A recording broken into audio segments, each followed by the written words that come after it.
বলছেন আল্লাহুম্মা গফির লাহু, আল্লাহ তুমি তাকে ক্ষমা করো,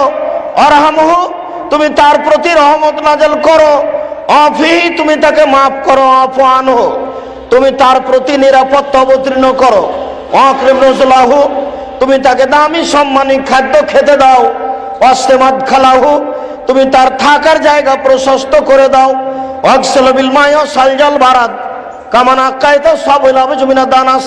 তুমি তাকে ঠান্ডা স্বচ্ছ পানি দিয়ে ধুয়ে পরিষ্কার করে দাও, যেমন ভাবে সাদা কাপড়কে ময়লা থেকে ধুয়ে পরিষ্কার করা হয়। ওয়াবদুলহু দারান খায়রান মিন দারিহি দুনিয়াতে যেই বাড়ি ছিল তার চেয়ে সুন্দর বাড়ি দাও, আহলান খায়রান মিন আহলিহি দুনিয়ার যেই পরিবার ছিল তার চেয়ে সুন্দর পরিবার দাও, ওয়া যাওজান খায়রান মিন যাওজিহি দুনিয়াতে যে স্ত্রী ছিল তার চেয়ে সুন্দর স্ত্রী দাও, আদখিলহুল জান্নাহ তুমি তাকে জান্নাতে প্রবেশ করাও, ওয়াজমিন আযাবিল কবর তুমি তাকে কবরের শাস্তি থেকে বাঁচাও, ওমিন আযাবিন নার তুমি তাকে জাহান্নামের শাস্তি থেকে বাঁচাও। আল্লাহুম্মা গফির লিহাইয়িনা আল্লাহ আমাদের যারা জীবিত তাদের তুমি ক্ষমা করে দাও, ও মাইয়েতেনা যারা আমাদের মারা গেছে তাদের তুমি ক্ষমা করে দাও, ও শাহেদেনা যারা জানাজায় উপস্থিত হয়েছে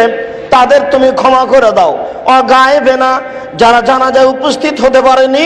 তাদের তুমি ক্ষমা করে দাও, ও সাগিরেনা যারা আমাদের ছোট তাদের তুমি ক্ষমা করে দাও, ও কাবিরেনা যারা আমাদের বড় তাদের তুমি ক্ষমা করে দাও, ও দাকারেনা যারা আমাদের পুরুষ তাদের তুমি ক্ষমা করে দাও, ও উনসানা যারা আমাদের মহিলা তাদের তুমি ক্ষমা করে দাও। আল্লাহুম্মা মান আহইতু মিন্না ফাআহির আল ইসলাম আল্লাহ তুমি আমাদের যাকে জীবিত রাখবে মুসলমান করে জীবিত রাখো, ওমান তাওফাইতাহু মিন্না ফাতাওফা আলাল ঈমান আল্লাহ তুমি আমাদের যাকে মারবে ঈমানদার করে মারো। আল্লাহুম্মা লা তাহরিবনা আজরাহু ওয়া লা তাফতাননা বাদা আল্লাহ এই লোকটা মরে যাওয়ার পরে আমরা চিন্তিত হয়েছি, এর জন্য তুমি আমাদেরকে নেকি দান করো, এ চলে যাওয়ার পরে তুমি আমাদের বিপদগামী করো না। আসসালামু আলাইকুম ওয়া রাহমাতুল্লাহ, আসসালামু আলাইকুম ওয়া রাহমাতুল্লাহ। এ দেখেন সালাত মানে ডাকা,